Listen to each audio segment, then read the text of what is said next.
Hello, I'm Kate Collin and this is 6 Minute English. Today I'm joined by Jackie Dalton. Hi Jackie. Hi Kate. As you may know, yesterday, April the 1st, was April Fool's Day. Well, to be honest, I completely forgot. Until I was caught out, that is. Oh no, what happened? Well, my flatmate changed my clock, so I ended up getting up a whole hour earlier than I needed to, and only realised just before I was about to leave the house and I heard the time on the radio. I felt quite silly. Oh dear, but at least you were nice and early for work. I bet you'd have preferred an extra hour in bed, though. I would have, yes. Well, April Fool's Day is the one day of the year when we're allowed to have some fun and play a few jokes on our friends and colleagues. Newspapers, radio stations and even large companies have their share of fun as well. But before we go any further, here's my question for this week. OK. In the UK, on April Fool's Day, we're traditionally allowed to play jokes on people until what time?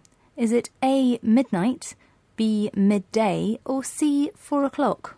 I'm almost certain it's midday. OK, well, we'll see if you answered correctly at the end of the programme. Next, we're going to hear from our colleague Carrie as she tells us what usually happens on April Fool's Day. See if you can hear how she describes the jokes that are played on people.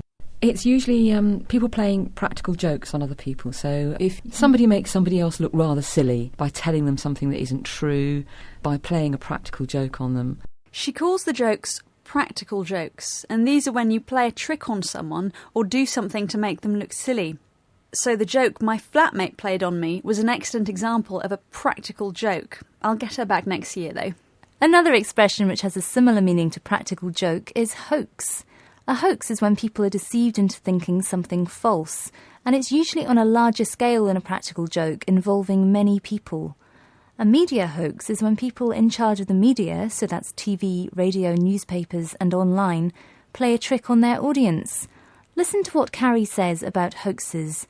What does she think is the problem with media hoaxes? The media have a lot of hoaxes, so you can pick up a newspaper on April Fool's Day and there'll be a story in it that you know is a media hoax and it's clearly not true.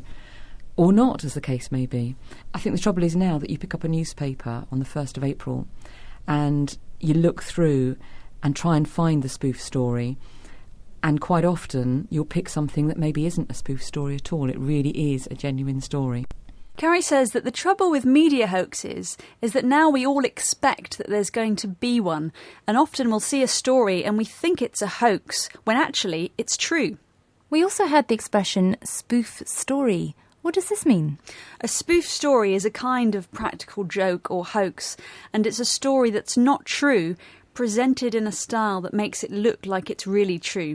So an example of a spoof story would be a newspaper article saying that Elvis Presley has been seen walking down the streets of London, when in fact he's been dead for many years. Yes, and it can be easy to be taken in by these kind of stories. Taken in by is a phrasal verb we use when we believe something that isn't true. Another way of describing someone who is easily taken in by things is to say they're gullible.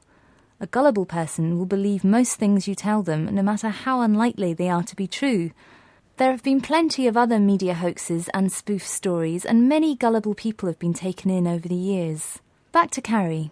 I think probably the most famous media hoax is actually a BBC hoax, which I think happened in the 1950s, when a very well-respected news programme called Panorama ran a story about spaghetti trees, and how, I think it was the Swiss, were harvesting a bumper crop of spaghetti, and they had film clips of people picking spaghetti off trees, and it's still probably the most famous, certainly in the UK, the most famous media hoax. So many people were taken in by that practical joke that a large number of people contacted the BBC wanting to know how to cultivate their own spaghetti trees. Unsurprisingly, as Carrie said, even after 50 years it remains one of the most successful TV hoaxes of all time. And the BBC have been quite naughty pranksters in the past. A prankster is someone who plays tricks or pranks on someone else. And in 1965, the BBC told the public that they were broadcasting smells through the airwaves, so that if they sniffed their radios, they would be able to get smells sent over from the BBC.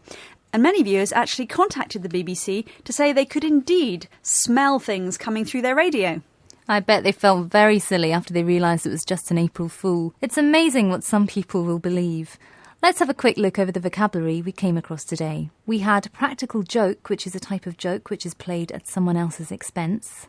We had a hoax, which is to trick people into believing something that's not true, usually on a larger scale. Spoof story, which is a story that's not true, presented as if it were true. Taken in by is to believe something that isn't true. Gullible describes someone who believes things easily, even if it's obvious that they're not true. And prank is a type of practical joke. Now, lastly, to the question I asked you earlier, in the UK on April Fool's Day, we're allowed to play jokes on people until what time? I said midday. And you were correct. Traditionally in England, the jokes will only last until noon, midday. But elsewhere, such as in Ireland, France and the USA, the jokes can last all day. Unlucky for them. That's all we have time for today. Until next week. Goodbye.